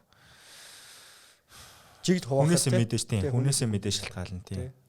Тэгэхээр энэ 6 хилийг хасахад л тэр нөөц өөхнөөс зөвхөн 1 кг хасагддаг байхгүй. Тэгэхээр тийм амархан хэлбэлцэлд ороод байдаг хөөх биш байхгүй. Яг ингээд одоо тогтцсон суудсан гэсэн. Тэгээд тийм учраас тэр нөгөө саяны хэлээд байгаа нөгөө физиологийн онцлог бидний нөгөө аж ахуйн байдал тий энэ цаг агарын нөхцөл байдал идж байгаа хоол ундтай холбоотойгоор яг тэр хэсгүүд дээр нөгөө өөхөн давхаргууд нэмэгдээд байгаа байхгүй. Тэгэхээр энийг мөн ялгаа байхгүй өөх сурвалж хаалгаагаар эсвэл дермолипектоми гэж нэрлэдэг. Өөрөөр хэлэх юм бол арьсан эдтэй нь өөх эдтэй нь авах мэс ажиллабар. Энэ хоёрын хоёулангаар нь л одоо хийнэ гэсэн үг. Эрсдлийн хувьд хэр эрсдэлтэд орох уу? Ер нь аль нь эрсдэлтэй. Альбан хагалгаа бол заавал эрсдэл байдаг. Тэгэхээр сүүлийн үед бол зарим нэг эмч нар маань бол эрсдэл ярихгүйгээр шууд хагалгаанд авчаад байх юм тохиолдлууд байгаа. Одоо над дээр орж ирээд ингээд би нөгөө хагалгаа тайлбарлаад эрсдлээ тайлбарлахаар би тэр эмчтэр очиж асуусан чинь ийм юм ярихгүй л байсан шүү дээ. Та яасан юм ярьд юм бэ гэдэг байгаа. Тэгэхээр эрсдэл ярихгүй л болвол тэгэл ер нь тэр эмч ер нь л асуудалтай гэсэн.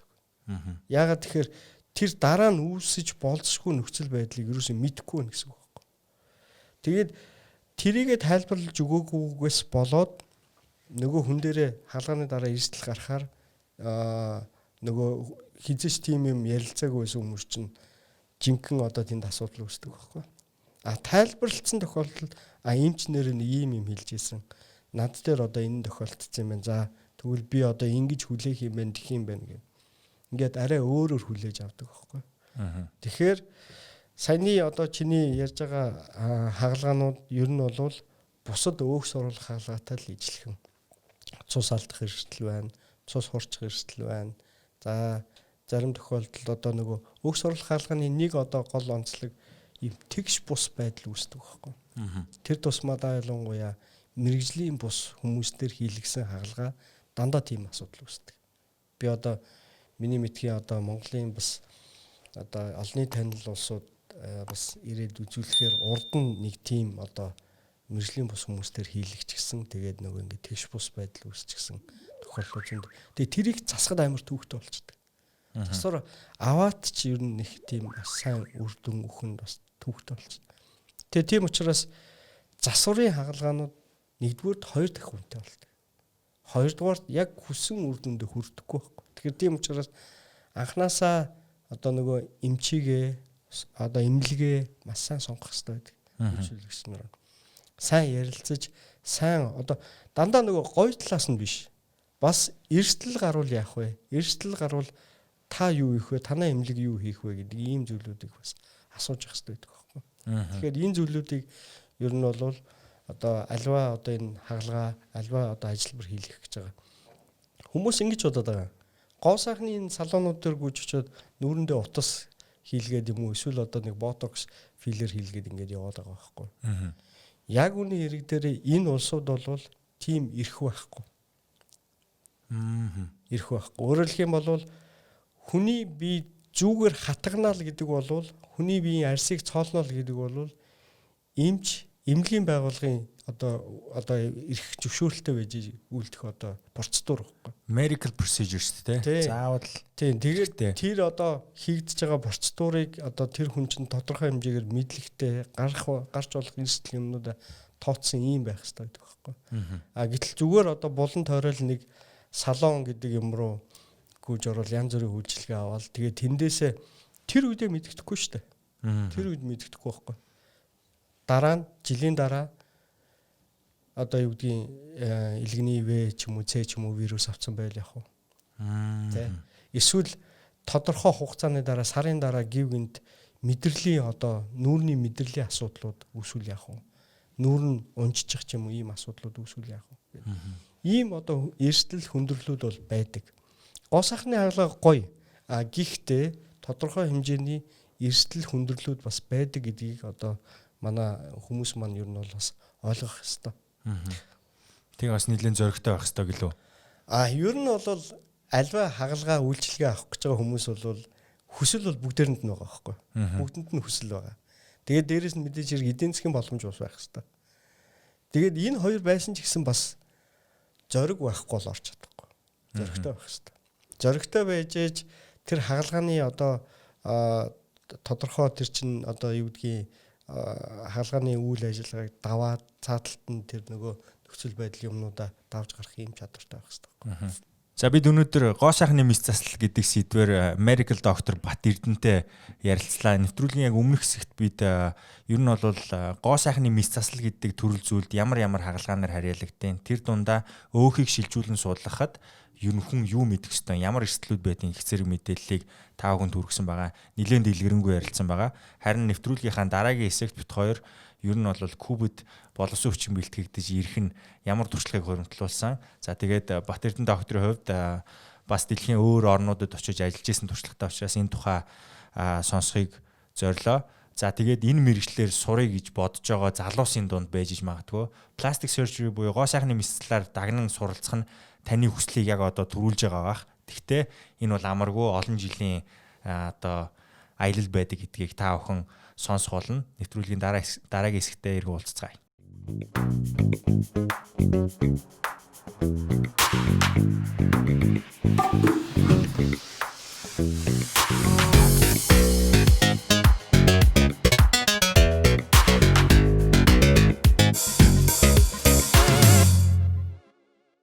За хоёулаа ойр дуулзаагүй гэх. Тий. Куб нэг сайхан дурсъя да. Сайхан нөгөө 60 жилээ боллоо шүү дээ. Сайхан нутаг шүү дээ. Сайхан нутаг. Тэгээд элчин сайдын яамнаас холбогдоод нөгөө юуны энэ ойн хүрээнд бас нэг мэдчилгээ хүргээч тийшээ видео явуулах гэсэн юм аа. Чи нэг хэдэн минутын видео гэдээ явуулаач гэдгсэн. Тэгээд ер нь нэг хоёр асуулт тавьсан л та. Тэндээс чи юу авчрав гэсэн нэг нь асуулт байсан.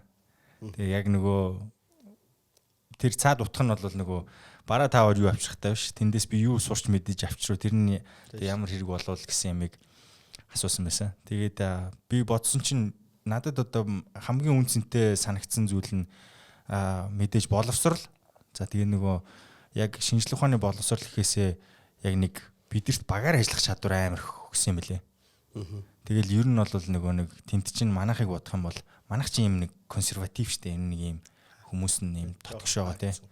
Тэгээд тухай би яг ирж исэн үеэ санаад намайг яг нэг хүн болгож төлөвшүүлсэн тэр хугацааг санахлаар надад ер нь л их нээлттэй хүмүүстэй харилцаа холбоотой байх тэр одоо чадварыг өгчтэй гэж харсан. Одоо спортын шинжлэх ухааны салбараасаа гадна.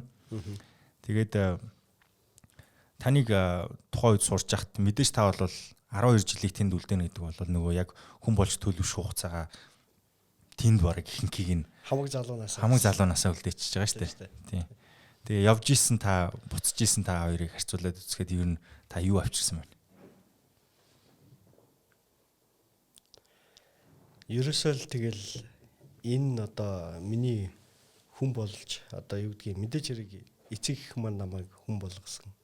Тэгээд дараа нь энэ эрдэм боловсрал гэдэг юм чинь л тэнд л одоо яг үндэ эзэмшээд тэгээд тэр дотроо бүр ер нь бол би анх эрүүл мэндийн яамны захиалгаар л явсан л та.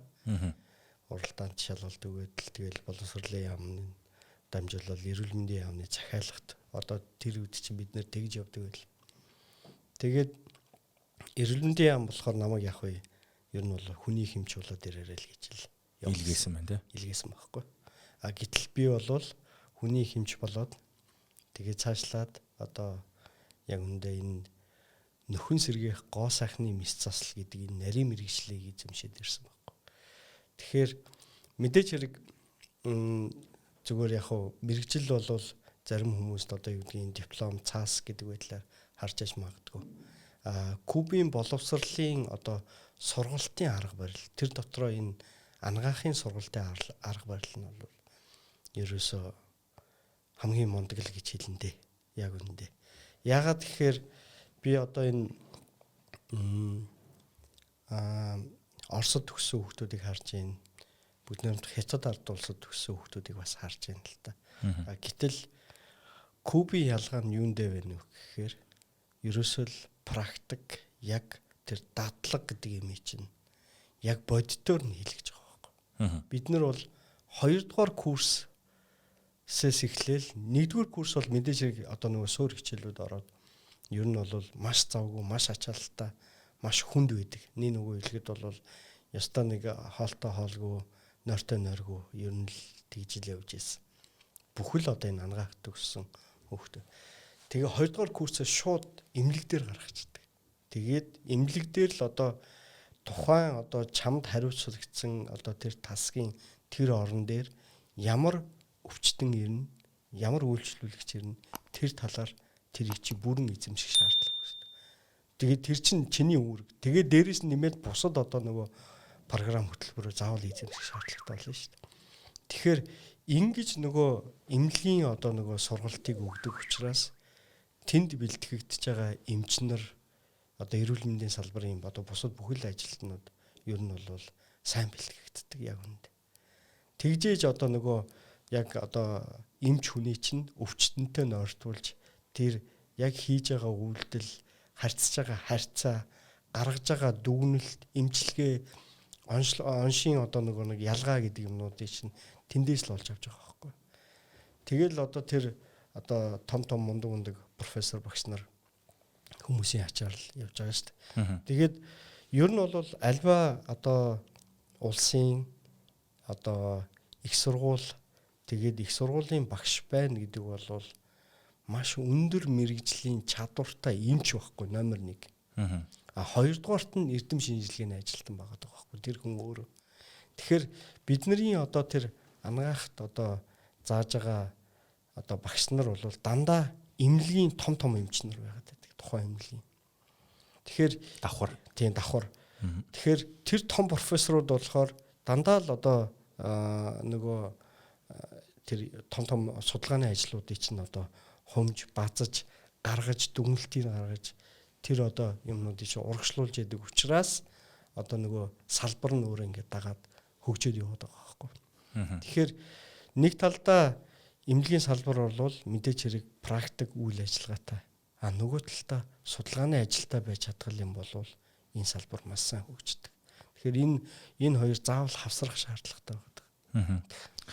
Яг яалтчгүй Кубын боловсролын системд байдаг баримталдаг одоо тухайн үеийн бидрийг сурч явах үед байсан үндсэн арга барил нь теория практика хосолсон те одоо нөгөө монголорч одоо дүрм юу гэмд энийг орчуулахад онол практик хосолсон тийм сургалтын арга барилтай.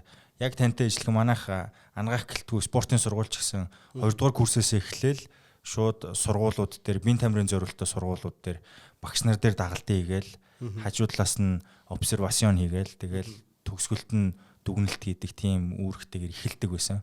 Тэгээд тэхийн тулд хэл усаа маш сайн сурах хэрэгтэй нөө тэнд очингууд тавигдах шаардлагыг биелүүлэхийн тулд хичээл дээр заахгүй байгаа зүйлийг ч гэсэн хүн өөрөө сурах шаардлагатай болдог те. Тэг яг нэг энд ингээд тулгаад өгөхлөр чи хүнээс ингээд шүүсэн шахагдаад улам л юм гардаг юм байл л те. Тэгээд яалтчгүй сайхан газар дулаан шуур амьсгалтай тэгээд хүмүүсийнх нь өөрсдийнх нь зан төлөвч гэсэн их сонирхолтой маш найрсаг улсууд найрсаг улсууд. Тэгээд одоо энэ цаг үед яг Куб шиг тийм характеристик шинж тэмдэгтэй тийм улс юу нэг ховор байх. Тий яг мэдээч хэрэг эдийн засгийн хүмүүс болохоор яг нэг эдийн засгийн байдлыг хараад жоохон ядуу буурай энтер гэсэн ийм ойлголт бас хүмүүс зарим нэг хүмүүст байгаад байдаг байхгүй. Тэгдэг. Гэхдээ эдийн засгаас илүү хүмүүс хоорондын харилцаа, хүмүүс хоорондын нэг аж байдал одоо чи бид нар бол яг дотор нь байсан болохоор илүү сайн мэдж байгаа байхгүй. Зүгээр одоо юу гэдгийг аяллаар юм уу жуулчлалаар явсан улсууд бол тэрийг бол ойлгохгүй. Бид нар яг тэр дотор нь амьдраад тэр нэг одоо барио буюу өөрөөр хэлбэл манайхаар болох юм бол нэг хорооны одоо тэр иргэд нэгэндээ хэрхэн яаж ханддаггүй тий. Одоо минийхаар бол зүгээр бие тамирын сургуулиудыг одоо хэлж мэдэхгүй байна. Бид нар бол яг нэг өрхийн эмч одоо өрхийн эмчийн дадлага гэж байдаг байхгүй. Өрхийн эмч бол тухайн одоо нутаг дэвсгэрийн хамгийн чухал хүн байдаг. Бүх хүмүүсийг таньдаг. Юутай таньдаг. Тийм, юутай таньдаг. Бүгдийг таньдаг байхгүй. Тэгэхээр тэр өрхийн эмчийн үүрэг оролцоо бол маш чухал. Тэгэхээр Кубын эрүүл мэндийн салбарын нэг одоо чухал үзүүлэлтийг нэг одоо дэлхийн түвшинд авч яваад байгаа зүйл нь тэр өрхийн эрүүл мэнд ч юм байгаа байхгүй. Өрхийн эрүүл мэндээрээ ерөөсөө тэр урьдчилан сэргийлэх ард иргэдийн тэр нэг одоо өвчнөөс урьдчилан сэргийлэх энэ үйл ажиллагааг л одоо тэр өрхийн эрүүл мэндээр чинь одоо нэгсэндээ бадсаж байгаа байхгүй. Тэгэхээр тийм одоо үзүүлэлтүүдээр тийм учраас одоо их нэлгсэн эндгэлтэл чинь одоо тэднийхэр 5.6 таа штэ. Одоо энэ альва улсын эрүүл мэндийн одоо үзүүлэлтийг одоо хянжаадаг нэг чухал үзүүлэлт бол их нэлгсэн эндэгдэл. Тэгээд энэ дээр 5.5 гэдэг бол одоо Швед, Дан гэдэг юм одоо дэлхийн тэргүүлэх зэрэгтэй орнуудад одоо ийм үзүүлэлттэй байдаг. Куб хэдий одоо эдийн засгийн боломжгүй боловч эрүүл мэндийн салбар одоо бусад зөндөө салбарууд байна. Миний одоо илүү их одоо төлхөө мэдж байгаа нь бол эрүүл мэндийн салбараар бол үнэхээр бас мундаг. Яг боломжгүй хэрнээ юмыг бас хийж болдгиймаа гэдгийг л тэнд л үнэхээр харуулад идэх л да. Одоо эдийн засгийн боломжгүй хэрнээ. Тий. Тэгээд дээрэс нь өөрийн гэсэн хөтөлбөртэй шүү дээ те. Гадагшаа яг мэрэгчлэнүүдэд явуулж тусламж хэрэгцээтэй байгаа газруудад үн төлбөргүй одоо сервисио буюу одоо үйлчлэгээ үзүүлдэг тийм хөтөлбөрүүдтэй. Тэгээд мэдээгүй өөр яг ийм улс орнууд одоо бол их ховор байх. Гэхдээ яг кубчүүдэд одоо байгаа нэг гол чанар нь тэр нэг үн цэнтэй зүйл нь валор гэж яриад байдаг шүү дээ. Тэр нь бол яг хамгийн чухал юм нь нөгөө байгаа зүйлээ бусдтай хуваалцдаг нэг тэр чанар байгаа юм л да. Тэгээд яг одоо нийгэмдэр байгаа хамгийн том ялгаа бол капитализм, социализм хоёрын гол ялгаа л тэр шүү дээ. Капитализм бол хуримтлуулаад байдаг. Өөртөө хэрэггүйч байсан гэсэн зүйлийг бий болгоод байлгаад байдаг. Гэхдээ социализм бол тэрийг хуваадаг. Мэдээж энийг нөгөө нэг онлын хувьд ингээд хилчихэд амархан боловч яг байгаль дээр амьдрал дээр хэрэгжүүлэхэд л ялгаа гараад байдаг.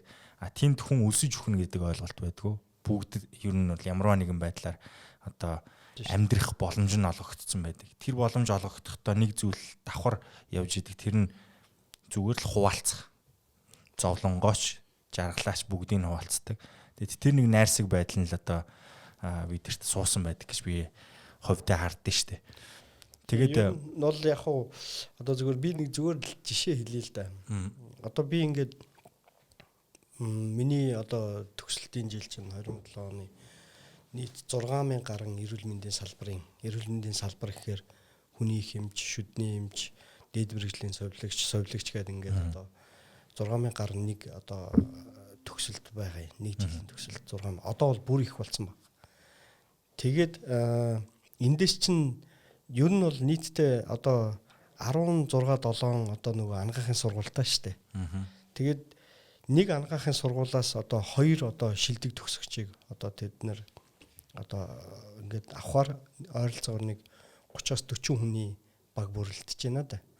Тэгэхээр эдгээр шилдэг одоо нөгөө төгсөгч нар гэдэг чинь тэд нар чинь мундаг эмчнэр гарч ирж байгаа байхгүй яг залуу эмчнэр боловч хамгийн одоо мундагуд нь. Тэгэхээр энэ 30-аас 40 багтаа шилдэг эмчнэрийг яадаг вэ гэхээр одоо нөгөө Гуантанамо одоо Сантьяго де Кубагийн хамгийн захын цэгүүд дээр авчиад хойрлцдаг. Нэг жилийн хугацаанд. Тэгээд нэг жилийн хугацаанд тэр хүн болвол үнэхээр тэнд бол яг үний хэрэг дээр бол бас одоо эд материалын хувьд бас хэцүү одоо юу гэдгийг тэр уулын мухуртаа хайчаад. Тэгээд тэр уулын мухурт хүн байгаа л бол тэнд мэндийн салбар байх ёстой гэдэл тэнд нь хойрлцдаг. Тэгээд тэнд генералын хүүхдч байсан явдаг. Одоо Кубд бол цэргийн албан тушаалтан бол маш өндөр албан тушаал хүмүүс байна шүү дээ. Тэгээд тэр дотор генерал хүн гэдэг бол бараг л одоо сайд шүү дээ. Тий, одоо сайдаас бараг том байж магадгүй. Тэгэхээр ямар нэгэн эргэлж хуцалтгүйгээр эдгээр улсууд яг тэр нэг жилийн хугацаанд тэнд үүрэг гүйцэтгээд тэнд байгаа одоо цөөхөн тооны ард иргэдийнхаа эрүүл мэндийн одоо эрүүл мэндийн хамгаалаас сахиад ингээд жил болоод ирэнгүүт нь за одоо та бүхэн нааш өрөөд иргээд хурааж аваад тэгээ буцаагаад нөгөө хэдий чинь нөгөө Гайти руу газар хөдөлсөн газар руу нөгөө Венесуэл руу одоо тэр байгалийн гамшиг тохиолдсон газар руу нэг жилийн хугацаанд дахиад гадаад томилт толгой болчихж байгаа. Тэгээд жилийн хугацаанд тэр хүн дотоодын одоо тодорхой хэмжээний хүнд нөхцөлд ажиллаж байсан бол гадаадын нөгөө яг байгалийн гамшиг янз бүрийн одоо тэр одоо бусад гамшигчдын үед яаж ажиллах уу гэдэгт шалгагдаад шалгуурдаад ингээд гараад ирж байгаа. Тэгээд нэг жил болоод ирэнгүүт нь буцаад ирэнгүүт нь за одоо та ямар мэрэгжлийн эмч болмоор байна? Одоо манайхаар бол одоо резиденс нарийн мэрэгжлийн эмнэлгийн одоо сургалтыг авч байгаа байхгүй. Тэгэхээр өөрөөр хэлэх юм бол энэ системээр ингэж явахаар нөгөө тэр хүн чинь дотоодын хүнд нөхцөл, гадаадын хүнд нөхцөл бэлтгэгдээд ирсэн. Эмчийн хувьд бол маш сайн бэлтгэгдээд гараад ирж байгаа байхгүй. Тэгэхээр нарийн мэрэгжлийн одоо чиглэл өгөхөөр тэр хүн өшөө илүү сайн бэлтгэгдэж гарч ирж байгаа. Тэгэхээр миний авсан одоо надад тохиолдсон тэр одоо би өөрөд чи хэлээд байгаа тэр одоо азтай завшаантай зүйл юу вэ гэхээр би тэр 2 жилийг хийгээгүй байхгүй. Манай ангийнхан болвол манай курсийнхан болвол тэр 2 жилийн хугацаанд яваад надаас 2 жилийн дараа нарийн мэрэгжил авсан. Би болохоор шууд төгсөөл үргэлжлүүлээ сурах юм боломжийг авсан байхгүй. Ункасо специал. Ер нь бол тийм ункасо специал байхгүй. Тэгэхээр ингэж бэлтгэгдчихэж нөгөө эрүүл мэндийн салбар одоо бусад нөгөө одоо тэр боловсон хүчний чанар гэдэг юм чи энэ дээр яваад байгаа байхгүй. Супер. Тэгээд та тэндээс гараад ер нь одоо таны ажилласан туршлагыг ингээд төдийгөөс өдийг хүртэлхийг ингээд хэмжээд үзвэл та хаана яг ямар ажил мэргэжил хийж судалгааны ажлууд хийсэн байна? Би ер нь 2007 онд төгсөөд ирсэн. 2007 онд Монголд ирээд тэгээд би шууд одоо тэр үеийн эрүүл мэндийн шинжилгээ ухааны сургууль одоогийн юм бол ангаа ухааны шинжилгээ ухааны сургуулийн эмслийн техникийн багшаар ажилласан юм байна. Тэгээд 3 дугаар эмнэлэг дээр ер нь харилцсан. Шашны нэрмжид 3 дугаар төв эмнэлэг дээр тэнд мэс заслын багш. Тэг би одоо 5 жил хийсэн билээ. 7 8 9 10 12 он хүртэл 5 жилийн хугацаанд би мэс заслын тэгмээ багш хийсэн. Тэгээд энэ мэс заслын одоо багш хийж явах хугацаандаа бол ер нь бол ерөнхий мэс засал гэсэн үг үү? Эсвэл гоо сайхныхаа явж байна. Үгүй ерөнхий мэс заслын одоо мэс заслын багш гэхээр ерөнхий мэс заслаад ороо явчих юм. Тийм. Тэгэхээр энэ хугацаанд бол одоо өөрийнхөө болон одоо тий бусад одоо хаалгаа юмнуудад бол 3 дугаар төв эмнэлэг болон тэгээд дараа нь бол 3 гал одоо хувийн эмнэлэг дээр бол бас нэг хэсэг би хаалгаанууд хийжсэн. Мөн түнчлэн хавдар судлалын үндэсний төв дээр одоо яг энэ одоо нөхөн сэргийг хаалгаа тэр тусмаа энэ одоо хөхний одоо хорт хавдрын улмаас хөхөө ахуулж байгаа улсуудад хөх хийх энэ одоо нөхөн сэргийг хаалгаануудыг хийж эхэлсэн байхгүй. Одоо тэр үеийн одоо мэсцлийн засгийн эрхлэгч гэж байсан ягаан эмч одоо хүмүүс маань бол маш одоо сайн мэддэг маш одоо мундаг алдартай эмч байсан. Тийм тэгэхээр энэ үнтэй хамтраад ер нь бол 10 11 онууд 12 он хүртэл бол ер нь бол энэ хавдрын дараах нөхөн сэргийх мэс ажилбарууд тэр ихний хаалгануудыг бол ер нь бол хийсэн. Тэгээд мөн түнчлэн нөгөө Висконсины их сургууль, Америкийн нэгдсэн улсын Висконсины их сургууль гэдэг бол маш том сургууль л да.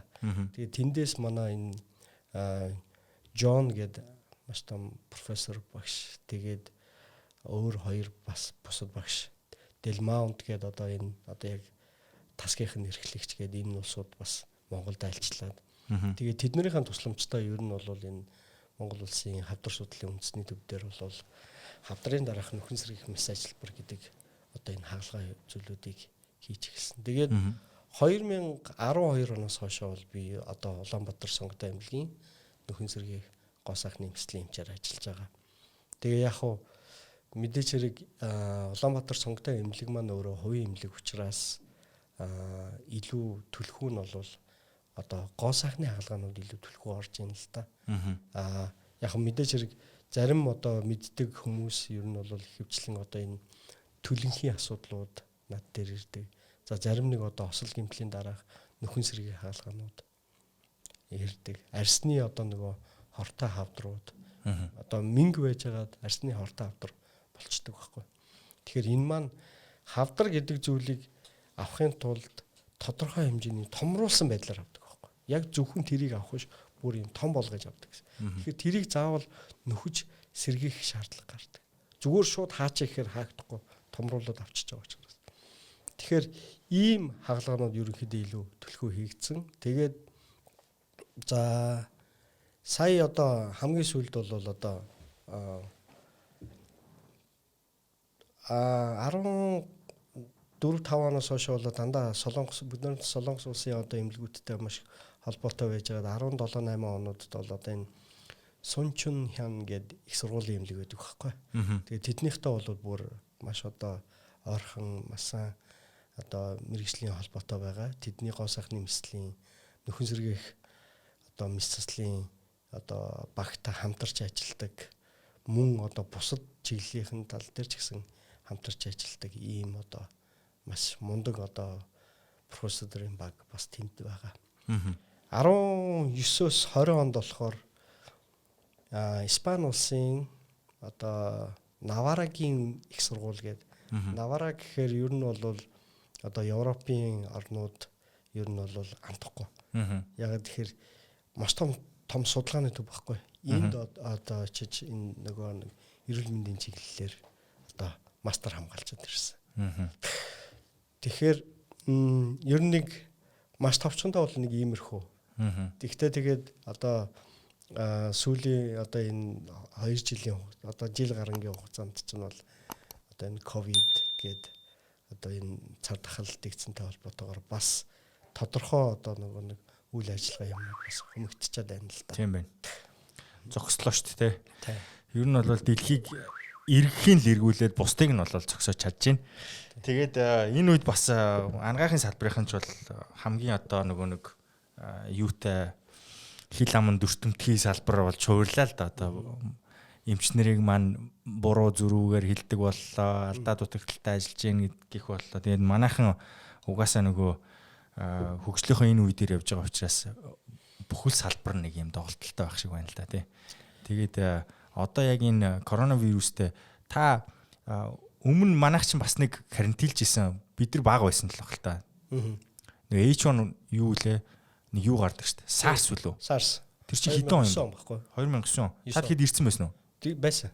Тухайн үед үүсчихсэн нөхцөл байдал өнөөдрийнхтэй харьцуулахад ер нь хэр ялгаатай байсан? Гэхдээ ерөөсөө энэ үүсгэж байгаа вирус бол яг ижилхэн шүү дээ. Нэг төрлийн вирус байхгүй. Нэг групп дотор ордог вирус байхгүй.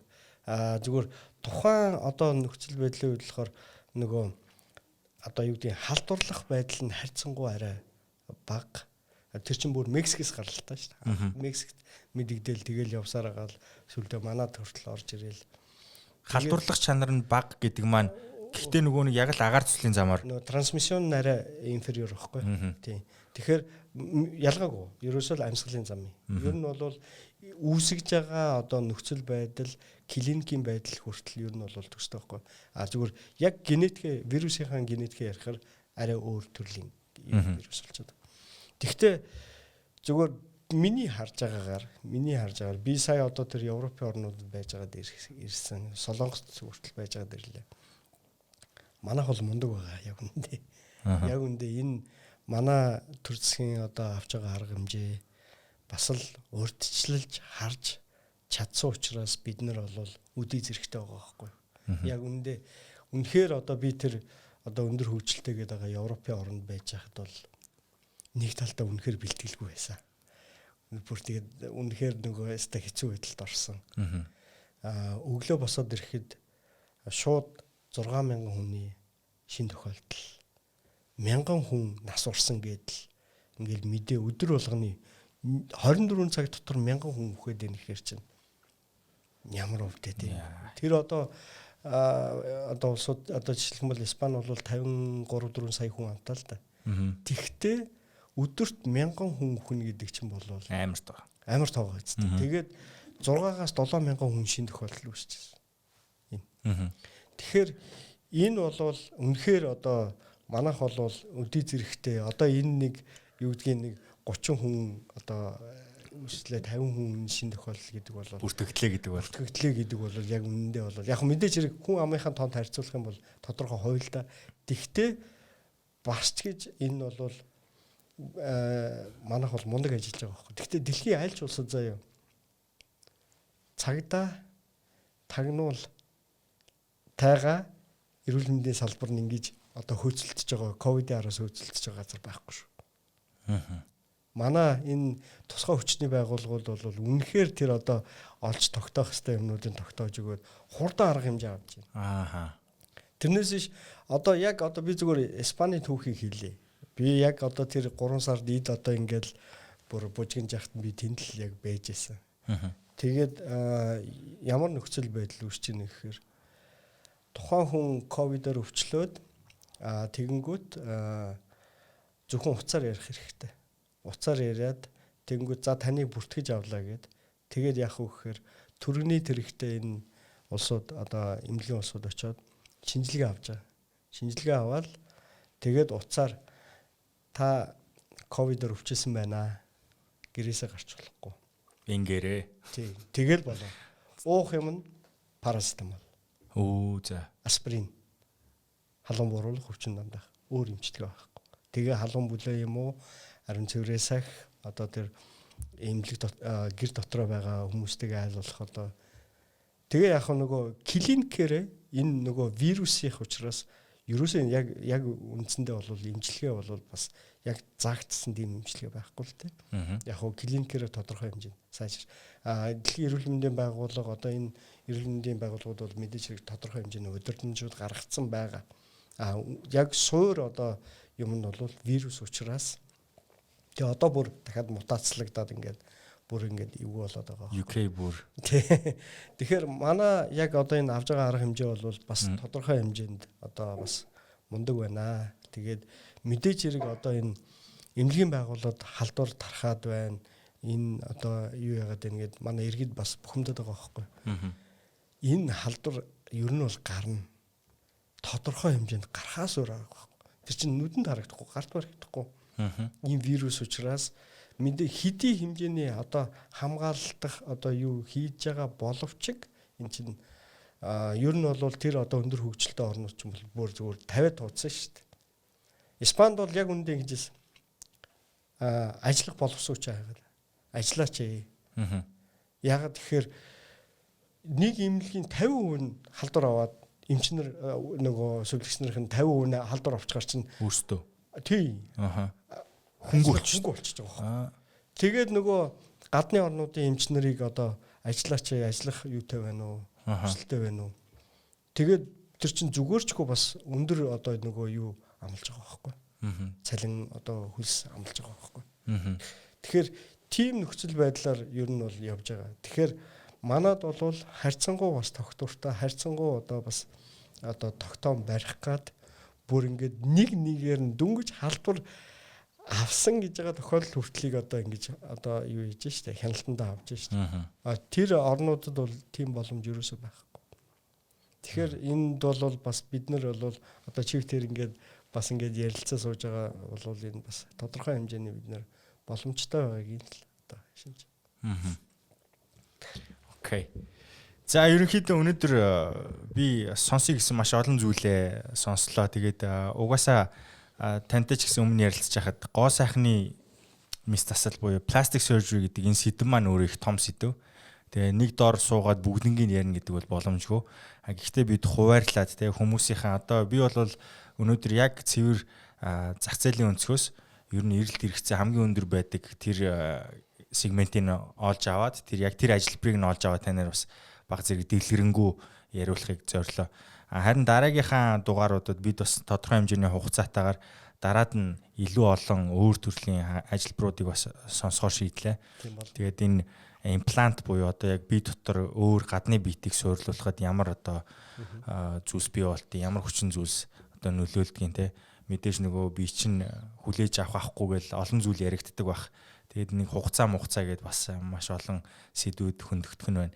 Тэгээд эн чинь их том сэдв юм байна.